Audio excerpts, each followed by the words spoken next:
Everyone, कैसे हैं आप? मैं सीमा मेहता अपने चैनल में आपका स्वागत करती हूँ। फ्रेंड, आज मैं आपके सामने मसाज लेकर आई हूँ, इंटरनेशनल प्रोफेशनल मसाज।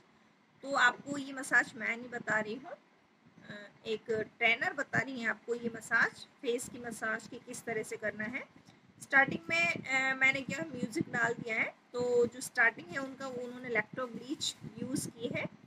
बस आपको स्टेप्स देखनी है कि किस तरह से स्टेप्स उन्होंने की है और आप इस तरह से professional step by step massage कर सकते हैं। तो फ्रेंड, बहुत ज़्यादा समय नहीं लेती हूँ। अगर आप मेरे चैनल पर नए हैं तो प्लीज़ सब्सक्राइब कर दें, लाइक शेयर कर दें और घंटी का बटन जरूर दबा दें, जिससे कि मेरे नेक्स्ट वीडियो आपको सबसे पहले मिल जाए। तो चलिए फ्रेंड, वीडियो स्टार्ट करते हैं कि प्रेशर पॉइंट वाली प्रोफेशनल मसाज किस तरह से करते हैं मैम के साथ।